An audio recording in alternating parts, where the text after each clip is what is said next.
Aku Joko Warono. Joko Warono. Isih Joko jenengku Warono. Bali sapa kowe? Jenengku Dewanti. Dewanti.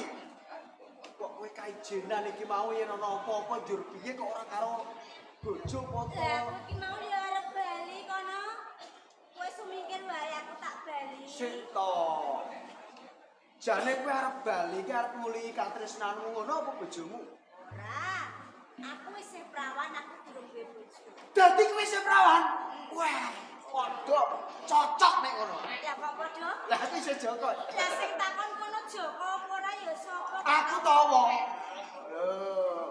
Dewanti. Apa? Tak loko wae karo kowe ya Dewanti. Sawise aku nyawang karo kowe, reti karo kowe, kadudut rasaku. Tenane aku nandur tresno karo kowe Dewanti. Nggih. Aku seneng karo kowe. Seneng karo aku. Lho, apa ya ora kleru. Kok bisa? Ngomong apa ngerti aku lagi sepisan lho ya. Wong jeneng tresno. Lho, tresno iki sakala mangsane lagi ketemu wae iso nuwuhake tresno. Kaya dene aku karo kowe ngene iki. Ora aku ora bisa nampa. Lah wong polamu wae. Gelem ora? Kowe kuwi bocahe kurang ajar aku mah. Ketoke kurang ajar ning atiku apik Dewanti. Sepisan atiku ora cocok karo kowe. Aku ora bisa nampa tresnamu aku mah. Yen ngono kuwi nampel karo aku. Iya. Nampel karo aku.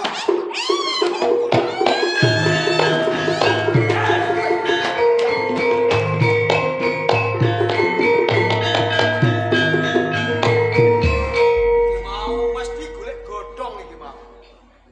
Krungu wong diri-diri terus teko. Wong lanang sing kurang ajar ya. Kok bisa? Umpama kowe seneng karo bocah wadon iki, mbok ya ditembung. Umpama bocah wadon iki ra seneng karo kowe, golek wong wadon sak liyane. Tenane iki mau ya sarep seneng karo aku ning mergo ana kowe. Sik, sapa kowe? Aku wisuda. Wisuda. Bali sapa? Aku Warono. Warono. Cetha yen to kowe arep prawoso karo bocah wadon. Lho, Yen kowe bacut ning kene ana pepalan. sapa pepalan? Aku pepalan. Aja mung kowe kaijenan rangkep 1000 aku ora bakal mundur. Dibuktene paman Wani ning ngono. Wes.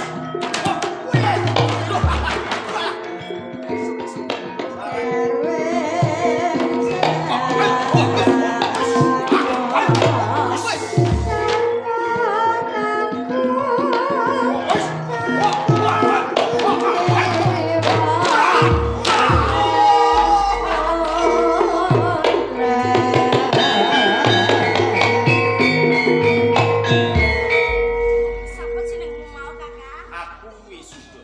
Wisuda. Bali sapa? Jenengku Dewanti. Dewanti. Kakak wisuda aku matur nuwun banget karo sampeyan. Mergo sampeyan wis tulung karo aku. Umpama ning papan kene mau ora ana sampeyan. Mesti wae kelakon aku diprawoso karo kaneman sing jenenge Warono mau, Kakak. Ora sandadake matur nuwun karo aku. Wong rasa kamanusan aku tetulung karo kowe. Jalaran ngerti kahananmu arep diprawoso karo bocah lanang kuwi mau. Nanging yo eman banget. Kok eman piye? Mapan satengahing alas pinggir sendang kowe ngumbahi. Kok ora bebarengan karo bojomu? Aku durung duwe bojo, aku isih prawan. Kowe durung duwe bojo, isih prawan. Yen aku nyawang karo kowe Dewanti, iki wis gedhe wis pantes yen to kowe omah-omah. Nanging iwo semono kok kowe durung omah-omah. Apa ya pancen durung ana bocah lanang sing nembung seneng karo kowe? Apa ya pancen kowe durung kepengin omah-omah Dewanti? Wis ana bocah lanang sing nembung karo aku. Ning emane nganti dina iki durung ana sing cocok karo atiku, Kakak. Dadi durung ana bocah lanang sing nyocoki karo atimu. Dan Umpama iki dina ana bocah lanang nembung seneng karo kowe kira-kira kok tampa apa? lah bocah lanang mau sapa to, Kakak? Ora ana liya ya. Senajan lagi sepisan aku weruh karo kowe. Aku ora bisa silang karo atiku yen to aku ndene rasa tresna karo kowe Dewanti. Anggone kondo sing kaya ngono kuwi lahir batin apa ora? Lahir batin aku tresna karo kowe Dewanti. Yen pancen lahir batin sampean tresno karo aku, ning kene aku ngimbangi katresnamu, Kakak. Dadi katresnaku kok tampa. Matur nuwun Dewanti. Kaya ngono. Yen to kowe bisa ngimbangi apa sing dadi karepane atiku. Ing kene ing mengkone aku bakal tanggung jawab. Ora mung cukup semene ing mengkone aku bakal nglamar karo kowe. Loh.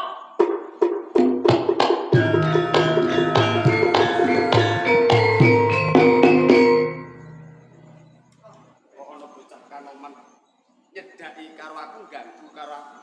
Setenane sapa? Aku Wisuna loro lali brantas. Wisuna. Kowe wis ganggu karo aku nalikane aku cedhak karo katresnan. Pancen tenane penjaluk Dewanti. Kae rumangsa aku seneng jroning batin. Dewanti bakal kok jaluk. Wisuna. Senajan Dewanti kaemu lagi katresnanku, nanging tak anggap kowe dene peranganing uripku. Misahke aku padha dene misahke nyawaku sakora seragam. Mula Dewanti bakal tak gukui Wisuna. Kena kowe ngukui lawan Dewanti. Ing waton aku karep aja takon dosa. Iki dina Dewanti balak jaluk. Kowe becalanan, aku becalanan. Sing Tentok kene papan kene sapa bancekilan. Maju sak jengkah tak sembadan. Wah.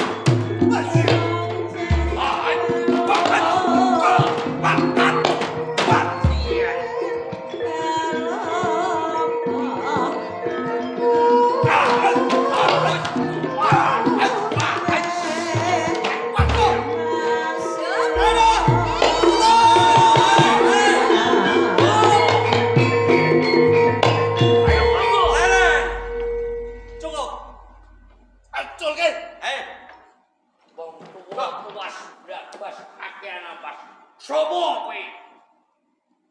Aku Mahayana. Kowe.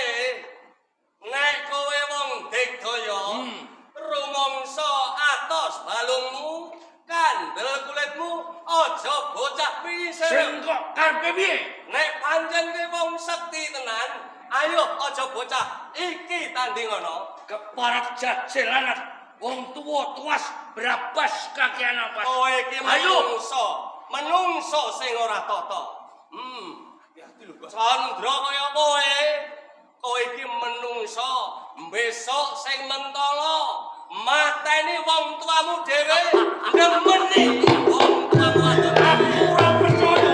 Aku ora percaya lawan kowe. ora percaya buktekno legane ngati iki. Piye? Titenono buktekno. Ono kowe. Wong tuwa tuas berabas kakean apa? Iki dino ora teces aku lawan kowe. Ning aku ben ngerti, aku ben buktekke apa kan dadi pangucap. Buktekke yen kuput tambatan.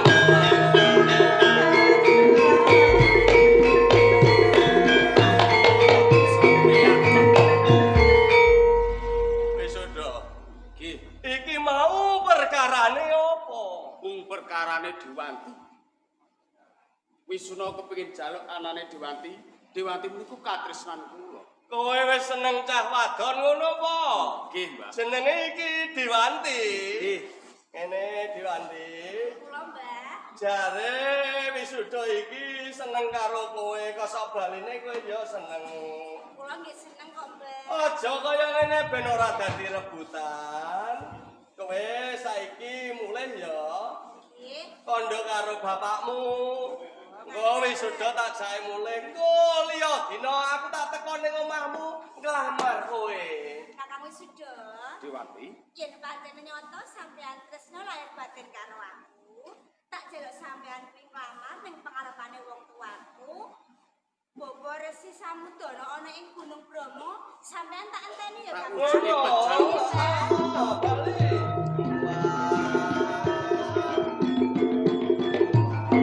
Wisuda. Ngene. Iki mengko golek dina sing apik terus nglamar. Nek pancen kowe wis seneng tenan. Kula pun seneng kali Mulih Dewanti. saya ayo. Monggo.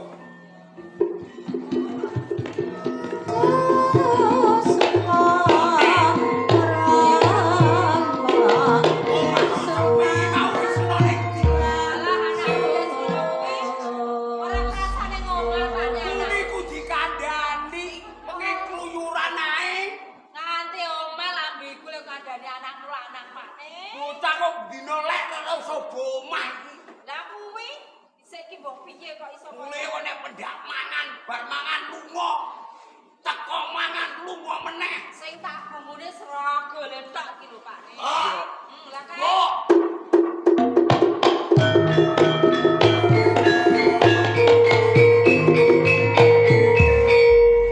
kowe iki gede-gede ora rasane ae ngene iki mau. Pak, sampeyan kena ngendika sing kaya ngono. Sakwise aku ngancik tataraning kadewasan. Paribasane aku ora tau sapa wae. Mergo aku wis gedhe, Pak. Aku wis duweni kasenengan lawan bocah wadon. Seneng yo seneng. Ning mbok eling omah. Apa cukup seneng tok? Kira-kira kowe kuwi. Seneng ki anake sapa? Nek Ditembung lak iso to. bocah wadon sing tak senengi, aku durung ngerti sapa sejatine wong tuane. Neng bocah wadon aku wis panuk, aku wis tepang, Pak. Aku wis kenal. Jenenge Dewanti.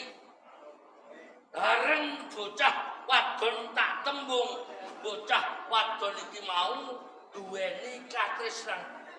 Lah nek bocah wadon wis duwe katresnan, yo golek liyane sing legan. Pak, Liyane lak akeh. kok sampeyan iki ora ngerti watakku to, Pak?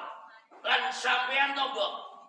Mongko aku iki wisuna katelah ulo luwuk lali brantas. Ulo luwuk kali brantas. Bener. Kondangan cek. Anake sapa? Sapa bocah lanang utawa wong krungu jeneng pama dibuntut dilekat. Neng mbok aja kaya ngono. Pak, kuwi wis dadi kangenanku. Saya-saya aku anake sampeyan. Sopo sing arep kelawan aku? Percaya aku percaya Pak. Aja klepok, aja sogol nemen-nemen. Ora teges aku mlepuk, ora teges aku sogol, Mbok. Kabeh iki mau wis dadi ulang-ulangane wong tuaku lanang. Lho sampeyan to, Pak. Bapakmu ora ngono kok, Le. Lah terus Aku iki ndek anak lanang karepku. Yo nek gedhe kena tak sambati. Upama aku wis ora kuat nyambut gawe, aku iso mangan mergo anakku pinter golekno pangan karo wong tuwa. Sampeyan aja kuwatir. Nek perkara sampeyan wis tuwa, ing mengkone bapak karo simbok aku sing bakal rumati. Yo iki sing diarep-arep bapak. Pak, bareng aku seneng lawan bocah wadon. Bocah wadon iki mau wis duweni katresnan. Watakku Watakku ora piye? ketang bocah wadon wis duweni katresnan. Tetep tak oyok. Katresnane bocah lanang jenenge wis suda. Terus Bareng bocah wadon katresnan tak oyok. Satemah aku gelut kalawan wisuda. Neng dumadaan wisuda arep tak pateni tekane wong tuane. Dicandhek lawan wong tuane. yo mesti wae ngerti anake gelut iki tetep waktu ora seneng. Bener, wong tuane ora trima. Satemah aku dipalak. Kowe dipalak. Lek malah piye? Wisuna. Besok kowe bakal mateni kelawan wong tuamu. Angka kaping pindho bakal demeni lawan wong tuamu. Alah, aja digatekno. Aku ora percaya. Wong tuwa iki wis pikun omongane, dlonyar. Bener. aku wis tuwek kaya ngene ame ngomong. Apa mentok kowe ngene iki wong Yo akeh. nek aku babar pisan ora mentolo karo simbok. Ya Edan bapakmu kok. sing rumati kowe awet cilik kaya tau mbok pateni to, Le. Pak, Omongan ra kayak kabeh. ngene. Kanggo mirang-mirangke wong tuwa. Wong tuane wis suda iki mau. Umpama mengko aku nek ijeh urip awor bapak karo simbok, urung tan ngurungo mesti bakal kelakon apa geng dadi pangucape wong tuane wis suda. Alah. Wong edan kok gatekno lho apa? Pak, Lah nek kowe ora ning omah kene, terus aku karo mbokku piye engko? wis sampeyan aja kuwatir. Ing mengkone ben wong tuane wis suda kecelik. Aku tak ora mapan. Aku tak urip Ora weruh bapak karo simbok. Aku tak lunga ke omah. Arep ning ndi? Sampeyan aja kuwatir. Aku tak lunga, Pak. Aku tak lunga kok. Wis lunga?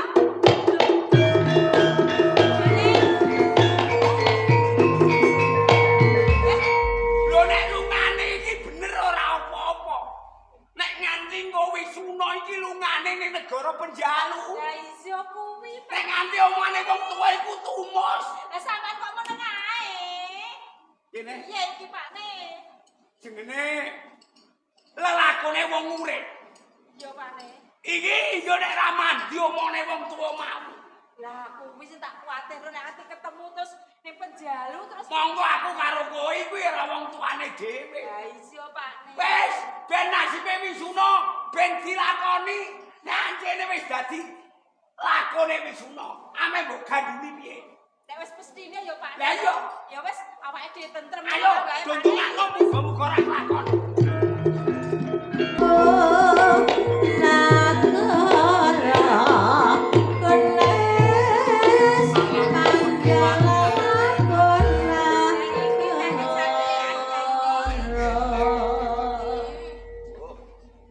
Kaya ngene jebul rasane urip ning Karang Pradesan ora ketak ngomong sarwa kekurangan.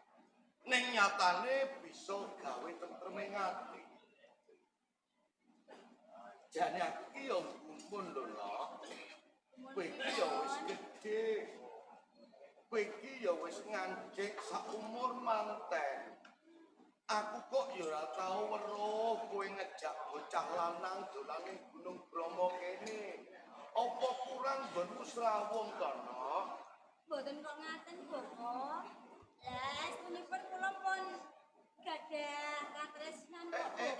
wis duwe. Duwe Mbok. pilihan bocah lanang. Bocah lanang iki bagus apa ora? Ah, jenengane kuwi bagus to. Sampeyan niku nggih ngaten yo priyaye bagus ana anake niki pun seneng nggih mumpun nek kula wonten mawon. Jenenge wong tuwa kuwi rak ana pocapane yen to biyen kuwi gudel manut kebo ning saiki kudu kebone sing manut gudel. Lah ya kok ngene ya mbokne. Wis kok ora dino.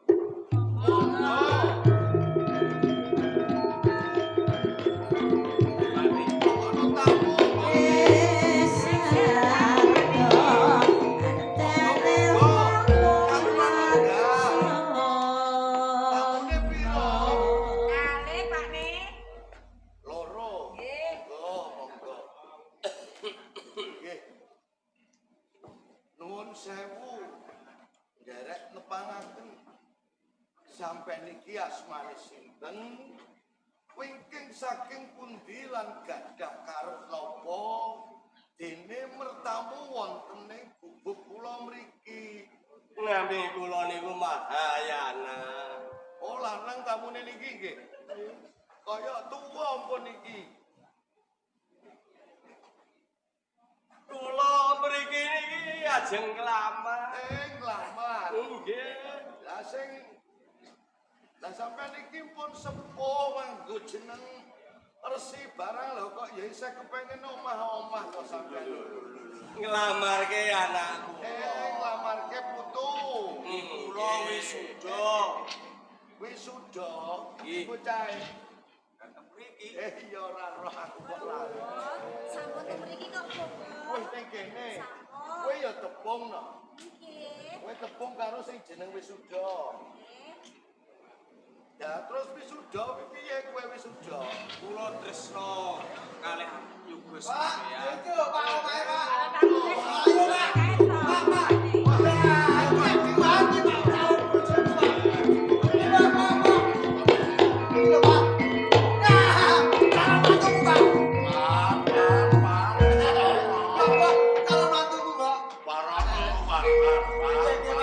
Ambune anake kok rada pencilaan iki samu sing mburi ya. Iki omahe wong ya Le.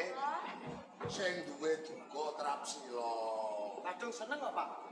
Nuwun sewu kisana. Kula nuwun. Nggih monggo. Sampeyan iki sinten saking pundi lan gadah Niat napa mertamu tenggen kula? Kula Pak Tanoyo. Oh, Pak Sanoyo.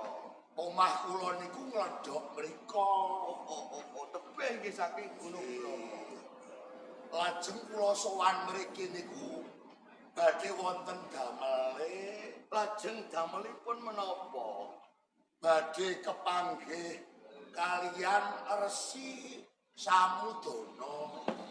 Dan sacet-sacet ta, Pak? Resi Samudana menika kula piyambak.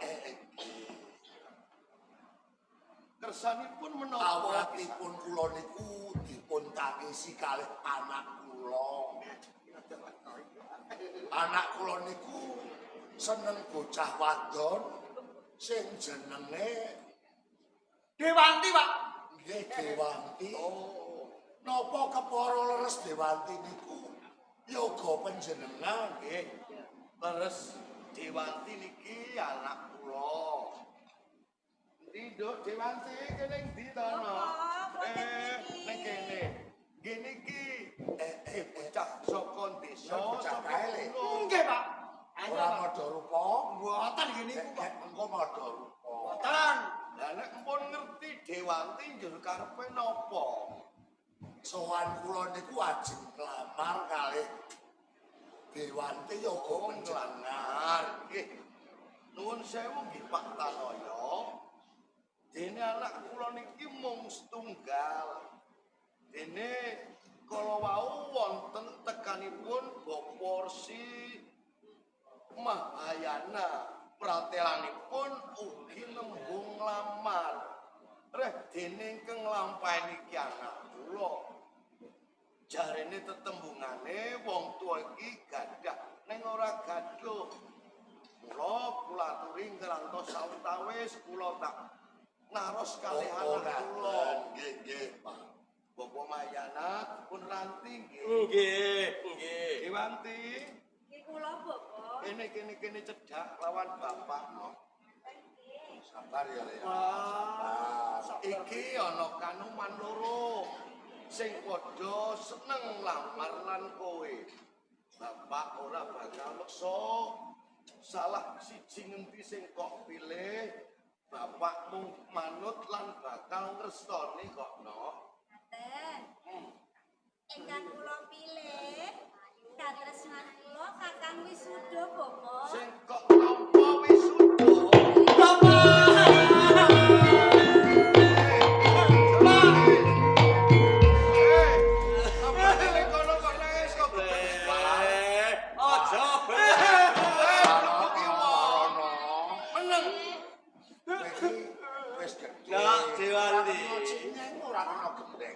Dadi ana penglamar loro.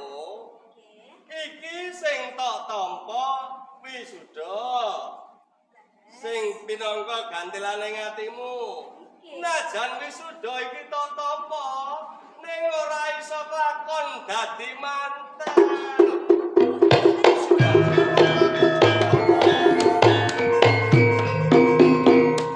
Kok no pancen Nasibku ngendika niki ya kudu diati-ati. Nah, Jejere kula niki wong tuwa wis ngrestoni bocah padha senenge.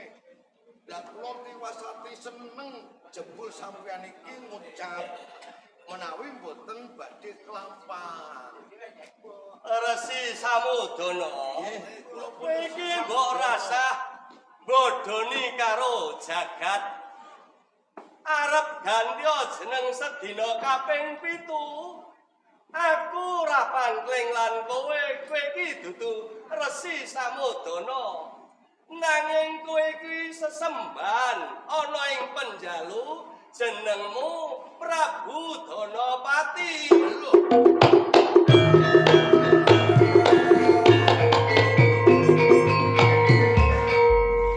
Sadurunge aku njlentrehake bocah-bocah sing wis padha seneng iki mau, aku ngucap yen ora kelakon dadi manten. Napa Kowe gerahmu coba ben bisa nyawang marang gebyaring jagat. Muga dikabulake karo sing gawe urip ya.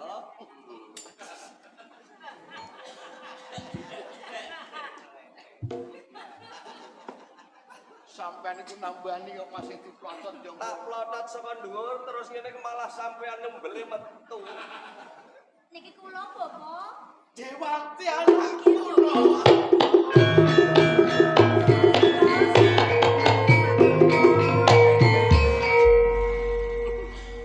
Matur sumpah saya nuwun Bapak Mahayana. Nuwun Awit Prabu. saking pitunganipun Bapak Mahayana kula saged nyawang kepyaring jagat. Nggih Sampun matur nuwun dhateng kula. Kula menika namung saderma. Nggih. boten kula selake. Pancen kula Prabu Danapati ratu wonten ing kraton Panjalu. Lah, Nalika semanten lelampan menika tansah cinatet jroning ati kula. Winanci dalu garwa Prameswari kalian abdi kapinujon ngemban Ponang Jabang nggih putra kula pun Pangeran Teja Kusuma. nggih.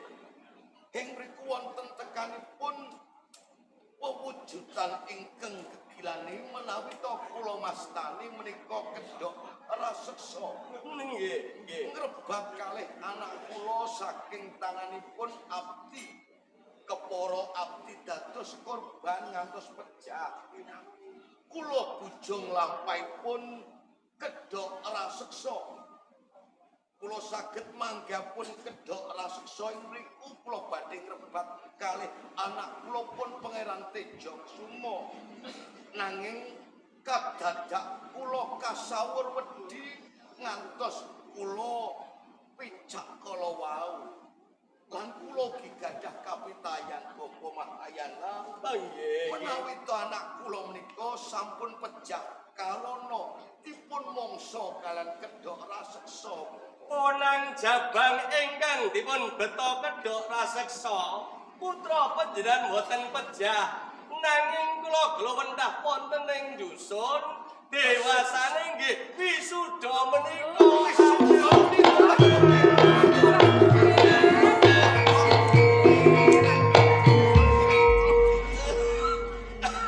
Dados niki sedulur kula Bapak. Kuwi isih manusia sedulurmu dhewe. Napa saestu iku tasih sederekane tuan. Iki sedulurmu dhewe. Nyuwun sewu Bapak. Tak sedulure. Wah, dadi jodoh. Bapa Mahayana Dados pundi sinuwun? kula boten pangling. Sinuwun Prabu Danapati. Iki ra Indra Indra Tanaya ta iki. Bupati Sukodana. Bupati Sukodana. Leres Eh. ngene kula nate kepanggih kalian panjenengan. Rikala kula bujung sarta ngoyak katemben kula tetandingan kalian Patih Brakumara. Nah, Wangsulanipun kalih menawi kula wangsul wonten ing Sukodana badhe nemahi cilaka menawi kula ngoyak kula badhe rekoso nanging badhe langsung kula wangsul wonten ing Kadipaten Sukodana nggih. boten sisih pangandika panjenengan garwa kula Dyajeng Tarwati sampun kelampah dipun jambah kawanitanipun ngantos dipun undut garwa kalian Patih Brakumara. Lah tenan to. Salajengipun kula nilaraken wonten ing Kadipaten Sukodana. Kula dipun tekak kawujudan ingkang gegis. Menawi sinuhun Prabu menika hamestani kedhok raseksa. Kula lajeng semakut wonten satengahing wana ingkang mitulungi kula sepah kula Lasmi. Ngantos sakmenika kula gesang kalian Lasmi gadhahi anak setunggal pun Warana. Sinuhun Prabu, omayan. Rening sampun cetha putra panjenengan wisuda menika taksih kepanggih kalian kadangipun piyambak. Rening menika sampun remaja putri wonten panglamaripun Siwarana putrane Bupati Sukodana. Kados pundi menawi pemanggih kula Si Diwanti menika kersane nampi panglaranipun Siwarana. Menawi kula gumantung kalian pun Diwanti. Sisa-sisa ingkang lampahi. Diwanti, Kula Bapak. saiki wis setha ta perkarane lha iki isih ana bocah bagus sing ya ngayunake kelawan kowe kepiye? Kepepet pripun malih Bapak. Salah bojoane iki aja ana ngene kepepet. Gesene ditampa ya ditampa nek ora ya guaan kaleng. Selingi kelawan Rama wis sepuh. Upama kowe ra nampa kelawan Warana mesake becake yen lalu nek duda suwe rak ya malah. Kene Warana pe cedhak iki ditampa. Sinuwun Prabu. Cumeplong raosing batos kula. Kula dados saka guru saged nentremaken ing negari. Nadyan pambudidaya kula menika prasasat kirang ing samukawis ning nyatane menika saged kasembadan lan panjenengan Mas Inggih kados pundi. monggo mangke perkawis temantenanipun Kang Putra dirembak pinggih ingkang baken monggo niki ana tontonan sing lucu tontonan sing apik teng Praja Penjalu mriki teng alun-alun nggih do nonton mriko kok Mbok ne ora sah melu kowe ning Gunung Bromo saweng aku tak nang Penjalu. monggo ayo le padha bareng-bareng monggo.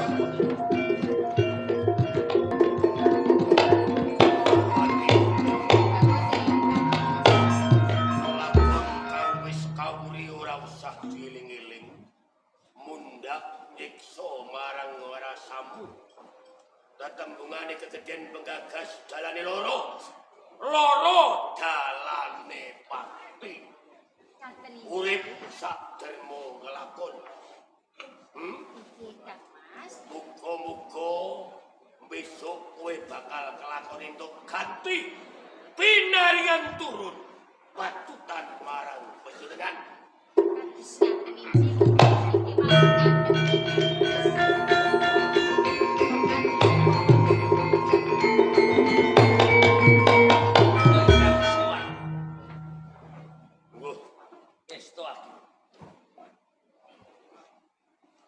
Gus, Paring dawuh jeneng musa kula Wisnu Kanjeng. wani tumeka ing papan kene mengku karep sing kepiye? Nuwun pangapunten candhong duka ingkang kathah. Mbok menawi kula dipun anggep lepat jalaran keng tanpa tinimbalan kumawani kula ngadhep ngersa panjenengan. Tenanipun kula kepengin suwita Kanjeng. Tegese golek gawean. Leres Wisnu, paring dawuh. aja gelo atimu.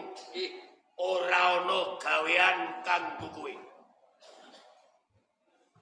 Laripun Tegese pasuwitanmu ora ndak tampa.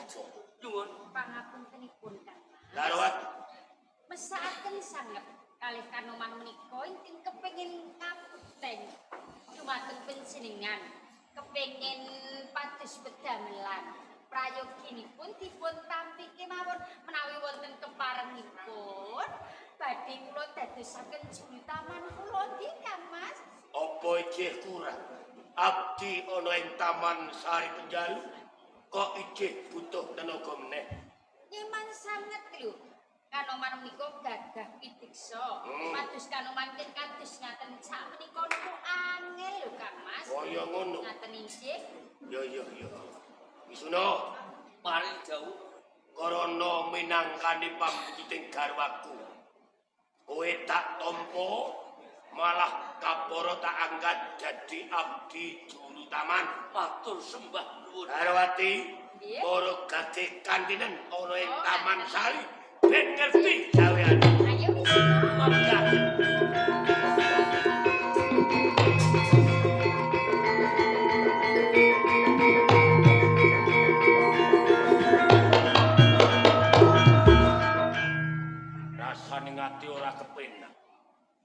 liri ing mripate Darwati sajak ora beres.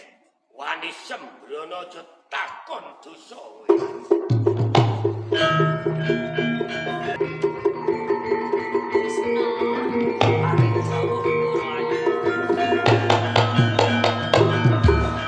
Wis ngadeg wis rampung wajibanmu kok. Nuwun pangapunten. Menapa iki dados kewajiban kula sedaya kala wau sampun kula wayahi sampun rampung sedaya Ndara Ayu. Oh, yen kaya ngono, ya ora rugi aku nampa kowe. Nyatane senajan to kowe bocah saka desa, nggonmu tumandang gawe jan ngresepake ati lho Wisuna. Matur sembah pun panjenengan sampun ngalembono dhumateng kula Ndara Ayu. Ning kula niki ngemun sanget kok Ndara.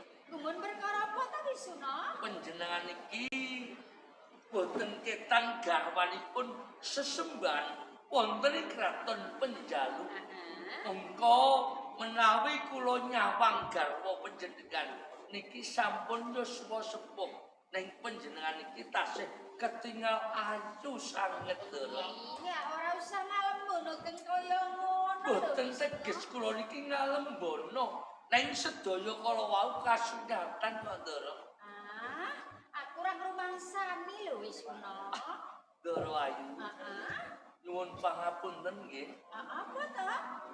Kula niki ajeng matur ngersa panjenengan kok sajak ewuh lan pangeh. Wis rasan duweni ewo lan pakimu. Matur wae ora apa-apa Wisuna. Menawi kula bloko mboten dados boyo Ora pangapun. apa-apa, ora Estu matur apa. panjenengan mboten badhe paring duka kalih kula, Ndara. Ora. Arep matur apa ta? Tenanipun sepindah anggenipun kula suwita wonten ing kraton Penjalu pengin pados pedamelan. Sak sampunipun kula nyawang pasuryan panjenengan ingkang ayu Sulistya ningmat. Sak lebetipun manah kula rumaos gadhahi raos tresna dumateng panjenengan Ndara. Aku ki wis tuwa lho Wisuna. Ndara, senaosa panjenengan sampun yuswa sepuh.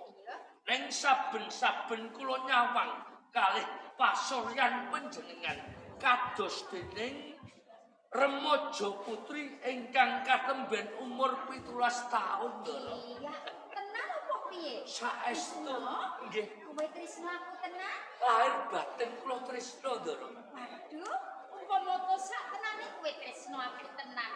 Aku kok kaya ngono tak nampa Tresna. Menapa saestu? Heeh.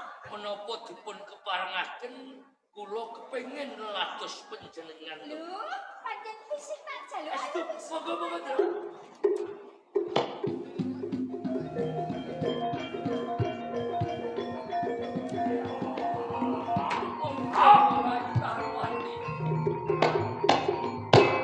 Boten ketang panjenengan sampun yuswa sepuh. Ning saben-saben kula carep asmara dumateng panjenengan kados dening katemben umur 17 taun.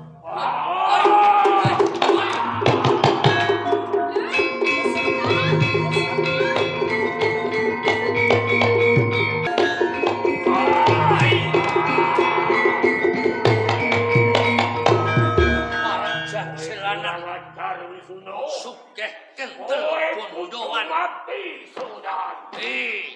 Sapa pawungan kang mawi kedhok raseksa. Ayo yen to pancen kowe kepengin ganggu lawan kamardikaniku. Ayo maju sak jangkah tak sembakan.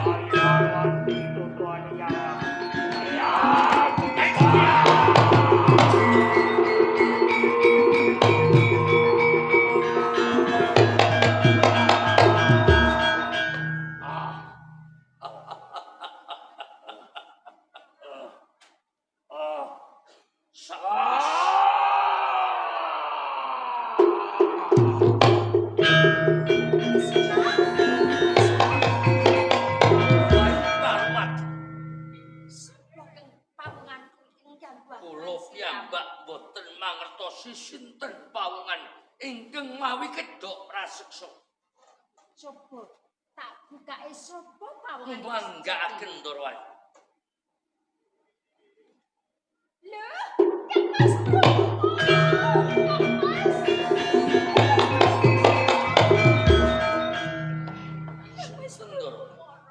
Pesona tumus pambatangku kelawan kowe. Apa sing kok karepake?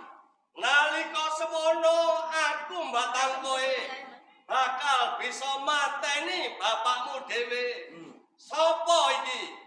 Bro Kumara wong tuamu lanang. Aku ora percaya.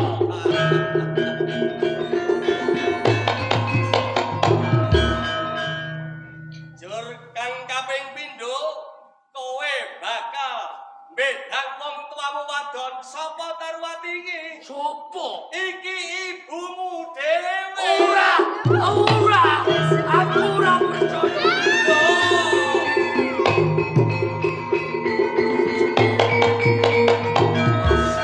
Ayana.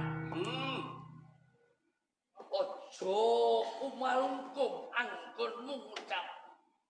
Apa bener Bro Kumara wong tuaku lanang? Tarwati wong sing lairke kelawan aku. Iya. Nalika ponang Jabang bayi lair, aku katimbalan supaya nyandra marang ponang Jabang bayi. Lairmu barengi jemedhole lintang kumukus, mula duwe watak angkara kaya kowe. Cak, dirukti dhisik. Tak cethake bocah iki.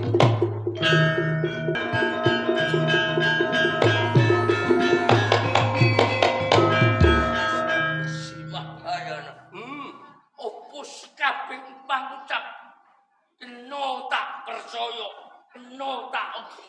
Aku iki najan tuwa nanging kanggo panutan gene apa, aku kok kandha dara kelawan kowe. Ayan. Ento pancen bener Bro Kumara. Wong tuaku kang ngukir jiwa lan ragaku. Tarwati kang gembol aku. 9 sasi 10 dina. Iya, rumangsa getun lan ketuwung.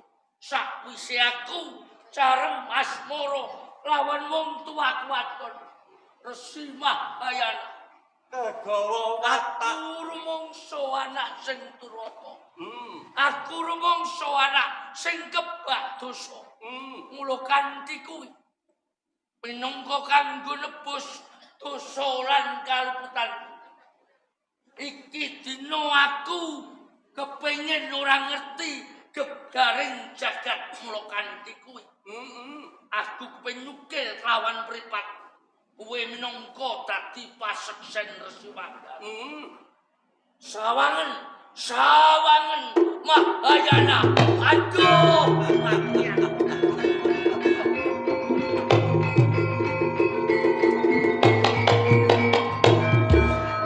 Resi Mahayana. Wisuna, rumangsa iki dina aku ora bisa nyawang gebyaring jagat Resi Mahayana. ora iso nyawang gebyaring jagat kanggo nebus dedosan pripatmu tok cukil ben ora nyawang endahing donya. Pancen Nanging kowe isih duwe rasa. sing kok karepe piye Yen kowe Mahayana? isih duwe rasa, kowe mesti kowe ra iso ngampah marang hardaning kanapson. Kowe weruh umpama krungu lakune bocah wadon, kowe isih ndek niat kang ala marang wong wadon kuwi. Ya, Resi Mahayana.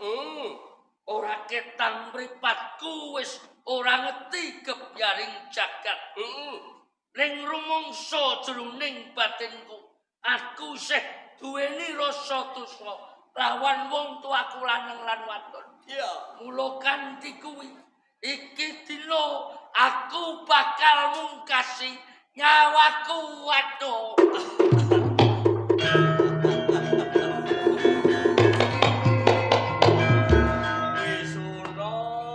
Wisuna. Lelakon kaya ngono kok tok terus-terusake yen kowe ora mati, ora iso rampung.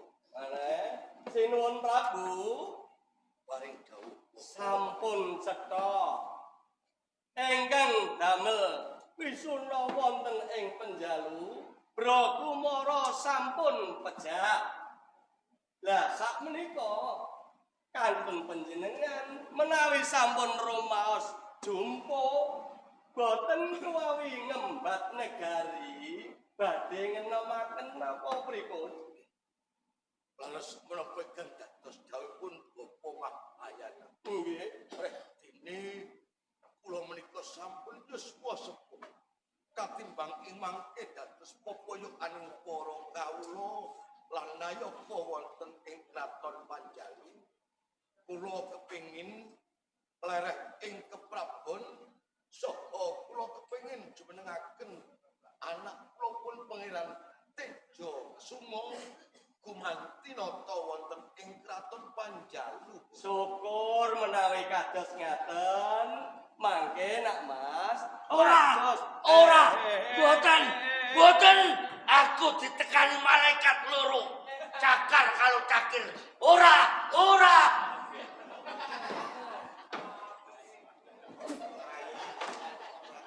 Pados dinten ingkang prayogi kangge jumenengaken dhateng Kang Putra. Sampun ngantos ngeling-eling dhateng lelampan ingkang sampun kawuri. Pejahipun si Bro Kumara mahanani tentreming negari Penjalu. Monggo sami pados dinten ingkang prayogi ngiras pantes gembul puja Andrawina wonten ing Penjalu. Nuwun. Pangeran